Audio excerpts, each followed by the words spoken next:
Halo para netizen-netizenku, kembali lagi di channel Kacang ini. Jadi hari ini gue pengen ngebersih-bersihin motor Supra Daytona ini yang banyak dinanti-nantikan oleh netizen-netizenku. Karena motor ini sempat kena banjir, karatan yang kayak di video sebelumnya. Nah ini gue lap-lap dulu biar nanti bakalan siap untuk di test ride hari Minggu. Pas kita San Mori nanti kita test ride motor ini. Oke. Gue juga udah gak sabar banget sih sama motor ini. Pas di test ride-nya nanti gimana hasilnya, bakalan keren banget sih pastinya. Jadi yang kita bakal lakuin tuh cuman bersih-bersih pakai kompon nih. Kompon udah ada nih, komponnya udah lama banget sih ini gue beli. Kompon lokal. Udah dah, tinggal dilap-lapin. Nanti bagian yang masih karat-karatnya itu bakalan susah hilang banget kan, nanti hilanginnya pakai pakai kit yang buat krum itu, paling nanti gue pakai gituan biar lebih bagus hasilnya, karena ini masih banyak sisa-sisa karat. Jadi kita lap-lap aja dulu bodinya biar tetap ini namanya catching. Kita lap-lap sama kita bukain plastiknya. Jadi ternyata stikernya ini tuh dua pelapis gitu, jadi ada plastik kayak gitu. Jadi ini bodinya tuh bukan bodi yang lama ya, bodi baru. Jadi Supra gua udah diganti bodinya full set karena pengen ngincer keoriginalitasannya.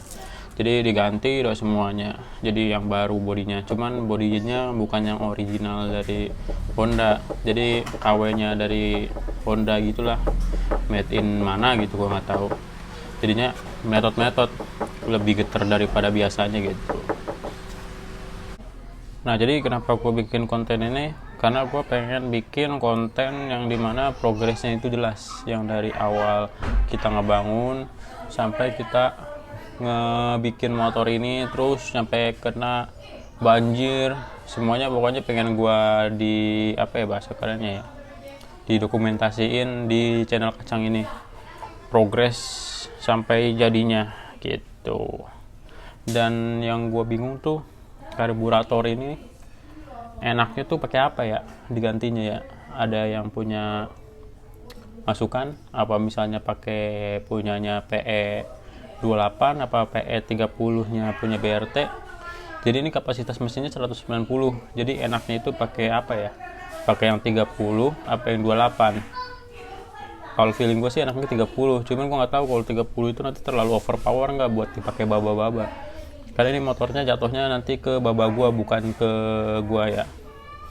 Jadi gue cuman nge-review, ngebikin konten sama ngetes doang, nggak dipakai harian sama gue karena motor ini punya baba gue gitu. Oke, kita sambil cerita sambil lap-lap aja ya. Jadi konten ini sebenarnya sedikit agak nggak jelas nantinya, karena gue juga bingung mau ngebahas apa lagi di Supra ini. Review udah, cuman tinggal tes jalan doang sih. Cuman karena ini motornya habis dari pembangunan lagi karena kemarin kena musibah, kena banjir, jadi kita bikin lagi dah video restorasinya. Dan BTW ini gue lagi kondisinya syuting di depan rumah, terus banyak orang yang lewat juga, jadi tolong dimaklumin kalau misalnya ngedengar suara-suara yang lalu lalang gitu ya, aneh-aneh gitu, karena gue juga belum punya studio. Jadi doakan channel Kacang ini semakin berkembang, jadi gue punya studio buat bikin konten sama motor-motornya. Walaupun gue udah punya studio, cuman kan gak bisa masuk motor-motornya, jadi doain aja gue punya garasi sendiri, jadi kondisinya lebih senyap dan lebih mantap pastinya begitu. Dan ya udahlah, gini aja videonya, gue kasih unjuk aja ya, dan kasih lihat mesinnya biar kalian puas gitu. Nah ini adalah mesin Daytona-nya yang udah kepasang di mesin Supra. Ini bagian dalamnya nih ya, kelihatan loh ya, iniannya nih, embossnya beda, jangan samain sama SND. Jadi banyak yang bilang mesin ini SND gitu, ini mesin Daytona gitu.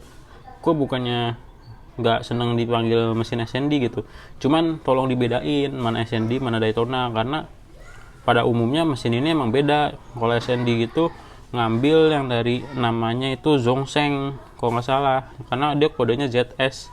Jadi Zhongsheng, kalau Daytona kan Daytona namanya. Jadi tolong dibedain, bukannya gue mau sombong apa gimana, cuman ya tolong dibedain aja lah, biar gak dibodoh-bodohi atau pas ketemu orang yang sengke nanti malahan dikatain, so tau lu itu kan mesin Daytona. Enggak, Daytona sama SND itu sama. Jangan nyampe kayak gitu. Makanya ini di channel Kacang ini gue kasih tahu beda. Terus ini intake-nya lari ke sini. Ini intake yang masih bawaan Daytona ya, intake-nya ori dari paketan Daytona, terus disambung ke intake yang KLX, baru udah ke karbu. Kenapa gue pakainya ke belakang kayak gini? Karena tujuannya biar kagak yang namanya mentok sama spakbor ke depan. Terus kalau misalnya dipasang ke depan tuh si karbunya terlalu maju di sini. Kalau misalnya terlalu maju di sebelah sini tuh, walaupun spakbornya dipotong kena becekan, nanti jadinya nggak bisa pakai filter, terlalu beresiko. Walaupun apa filter, jadi kenanya becekan juga masuk, terus bisa bikin headnya baret. Dan ini tuh mesinnya juga gue nggak tahu nih headnya pakai head apa, jadi kan terlalu beresiko gitu. Dan ini juga gue pakai yang punya KLX karena intake yang pada umumnya tuh agak sedikit beda-beda nih, mana nih, agak sedikit beda-beda. Gue butuh yang kembang kayak gini terus lurus lagi ke sono, cuman ini kepanjangan. Kalau menurut kalian ini kalau kepanjangan kayak gini ngaruh apa enggak sih sama cara pembakaran mesinnya? Apakah jadi downgrade, apa jadi nggak kencang, apa gimana gitu? Tolong tulis di kolom komentar ya, karena gue juga kurang paham soal pemesinan. Bapak gue juga katanya sih bisa, cuman pada umumnya ketika nggak dipakai beberapa hari mogok lagi. Masa kayak gitu terus setiap harinya motornya? Kan gak seru banget kalau bisa naik motor dikit-dikit mogok gitu. Terus apa lagi ya yang dibahas ya? Ini bagian bawahnya nih guys, udah kotor nih, udah kena becekan karena udah pernah dipakai jalan waktu itu. Ini knalpotnya lubangnya sama kayak Supra ya, lubang ininya pembuangan exhaustnya sama kayak Supra 110. Jadi perbedaan di mesin Daytona ini cuma di depannya doang nih, padahal di depannya ini klepnya ada 4 kan. Kalau Supra cuma ada 2, ini jadi ada 4, jadi kayak pada motor yang berdiri gitu loh. Ini bagian box ini bagian gearboxnya. Ini juga gue pakai punyanya inian Win. Nanti gue pengen ganti pakai yang ori Supranya lagi karena ini terlalu standing gini loh, kurang bagus. Terus kita sambil lap-lap juga ya, dilap. Ini jadi yang tadi gue udah jelasin, bodinya tuh bukan body yang original punya Supra, jadi ini petoybet. Terus spakbornya juga sama, pokoknya diganti seset lah sama iniannya. Terus ini motor juga tangkinya juga ini nih masih original. Nanti spek tangkinya bakalan ngaruh nggak ya? Bakal cepet habis kayaknya. Nah yang ini nih breakernya juga gue masih pakai yang original tapi mereknya Showa, bukan merek Astra. Jadi ada 2 kalau nggak salah tuh, keluarannya Showa sama keluarannya Astra buat motor bebek ini. Kalau yang Showa tuh buat Supra yang jadul gitu, keluaran lama. Kalau yang Astra itu yang udah buatan Indonesianya gitu, loh kan karatan gitu. Jadi kita kayak ngevlog aja lah ya, ini temanya namanya ngevlog, video blog, cerita tentang Supra, Astra ya, Daytona gitu. Slet. Joknya dicakarin kucing guys. Lucu. Nih gas spontannya yang, oh iya, sama gue pengen nanya nih, gas spontannya yang bagus tuh enaknya pakai apa ya? Ini gue pakai gas spontan punyanya YZ tuh berat banget. Gue pengen ganti yang bagus tuh mereknya apa ya? Yang satu kabel aja, yang harganya murah-murah aja, jangan terlalu mahal juga karena gue nggak terlalu mikirin merek, yang penting nyaman dipakai gitu. Oke, cukup sekian video kali ini vlognya, kita bincang-bincang tentang Supra Daytona yang nanti bakalan kita tes pas San Mori. Jangan lupa di like, comment, subscribe, dan see you and fish.